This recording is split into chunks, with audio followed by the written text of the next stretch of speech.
Welcome back to the Global Business Report here on Horizon News. Our focus on Nigeria's aviation sector. Federal Minister of Aviation and Aerospace Development, Mr. Festus Keyamo, SAN, says the Nigerian government is in contact with top French aircraft leasing firms to make it easier for Nigeria's private operators in the aviation space to lease Airbus aircraft. He made this announcement on his official X account, saying he had visited the Airbus headquarters in Occitanie, France, last week with a team of top government officials from Nigeria's aviation industry. Here's a clip from him there. This is the factory of the manufacturing giants, aircraft manufacturing giants Airbus in Toulouse, France. You can't see anything bigger than this. Now look at, this is the aircraft for Nigeria.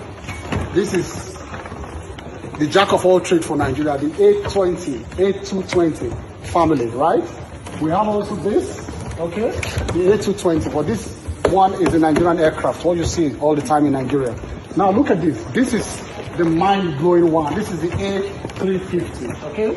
If you get into this aircraft, you will see heaven on earth in this aircraft. Right? Come on. Right, he says it's heaven on earth aircraft. All right, we head to the UK. Sindy Foster, Principal Managing Partner at Vero Capital, joins us to discuss. Sindy, good to see you again. Happy New Year and good morning. What did you make of the intentions of the minister in getting aircraft leases from Airbus and I guess their partners to Nigeria's aviation sector?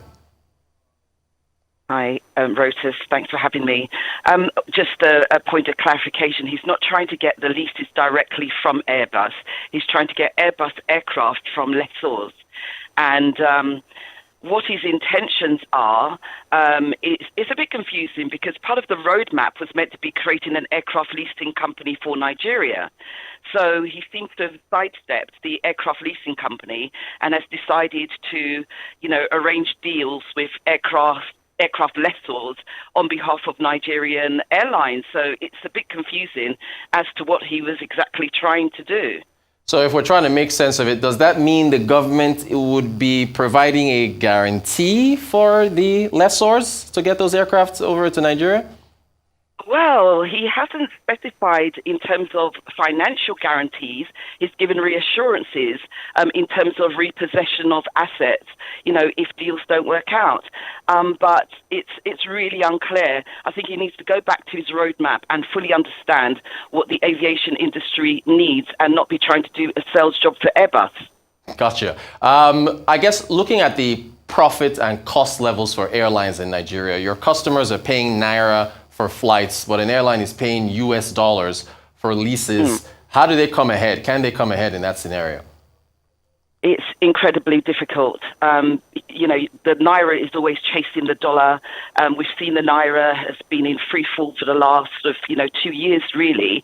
That free fall has increased over the last 6 months. And it just means that whatever you negotiate at the beginning of a contract, you're constantly having to look for additional money. It's very difficult to earn revenue in Naira and have all your costs in dollars, which is what, leads to high fares in Nigeria, whether it's domestic or whether it's international. This chasing of the dollar is problematic, but Nigeria doesn't manufacture any of the components that are required for aircraft, and so it's not really going to end anytime soon.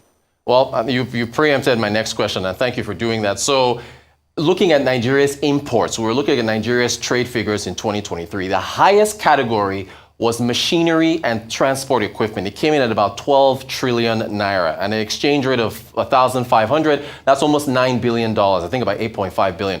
In the, distant future, can Nigeria see a day where we're like Brazil, where we're manufacturing these parts? How do you think that would work out? Manufacturing requires, stable, infrastructure in terms of power. You need to be productive. You need to be competitive. I can't really see any situation in the imminent future where Nigeria can manufacture aircraft and be competitive on the international market. The previous minister was talking about assembling aircraft, and we saw this current minister going to that same company, looking at the aircraft that was going to be assembled in Nigeria, and now he's looking at another, OEM, and he's, getting excited about bringing those aircraft into Nigeria. I I think it's all starting to look very confused, and I think we need to go back to basics. We need to look at the real issues in Nigeria. It's all very well bring in aircraft, but when people are having to take out loans at 26% interest rates and the cost of capital is so high, it's not really solving the problem that really exists. We've already got a depletion of fleet that airlines have got. There was a time when there was about 207, aircraft, in Nigeria. Now there's about 40 aircraft flying around Nigeria. It's bringing new aircraft isn't the solution for that. We need a maintenance facility in Nigeria. We need to lower the cost of, MRO services. We need to be able to decrease the time it takes to bring aircraft into service, whether it's leased or whether it's owned or whether it is maintained. We need policies that speed up the process of spare parts coming into the country, and we need to reduce those costs. We do not need all these trips overseas on what looks like a begging mission, looking for favours, or I don't know what it is. We need to get back to basics. We need to get back to work in Nigeria. What do you make of the social media reaction to the minister giving this enthusiastic tour of the company's products? There's a meme going around that he's been hired by Airbus to promote their products. What do you make of that reaction? I was praying that you didn't ask me this question. I'm sorry. Honestly, I've got a lot of respect for what Festus Keyamo is trying to do, but I wish his people would hold back some of his enthusiasm. He's turning himself into an international laughingstock. He's turning Nigeria into an international laughingstock. He's now a meme. We don't need an aviation minister who is a meme. Very true. Point well made. You talked about ticket costs earlier. Nigerians have been lamenting about the rise in the cost of tickets, but diesel, which of course Jet A1 is a derivative of, that's at all-time highs now, above 1,500 naira per litre. We've got the exchange rate dynamic. Is it expected that ticket costs will be where they are right now? Oh, absolutely. Ticket costs will be that high because, we are in an inflationary environment when it comes to all of the operating costs that relate to aviation. And you can't expect an airline to operate, at a loss-leading price for too long a period. They do it, occasionally because they have to. But, when you are in a low-season period, which is what we currently are, they're trying to maximize whatever little revenue they can get so they can cover their costs of operations, so they can maintain the aircraft and still be operating safely, if not profitably, because it's debatable how profitable the aviation industry can possibly be at the moment in Nigeria. All right, so speaking of which, on that point, should we still focus on the national carrier or give that up? The national carrier is a conversation that keeps repeating itself across the African continent.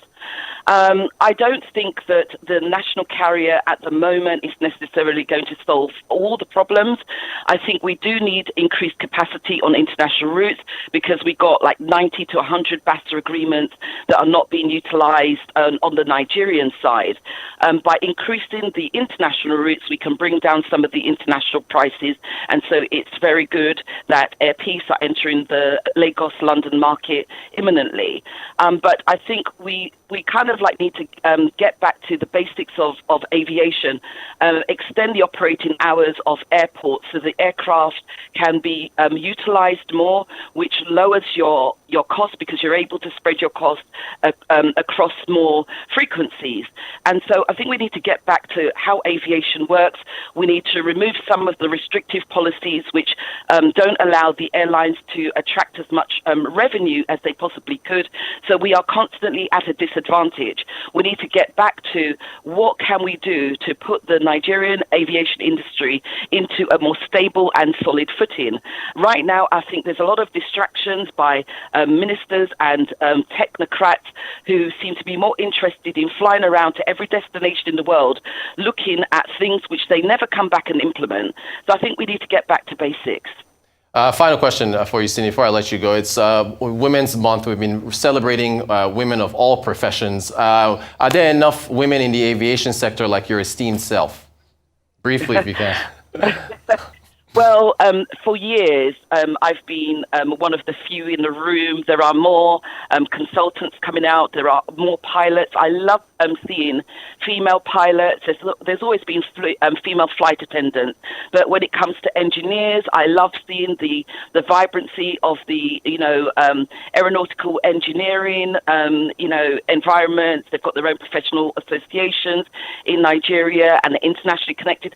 I love all that. I think, you can never have too many, in terms of variety of people, but it's great. Since I started in aviation many years ago, there's definitely been an increase in female participation. Long may it continue. Amen to that. Sindy Foster, Principal Managing Partner at Avero Capital Partners, thank you so much for your time. We appreciate you talking to us.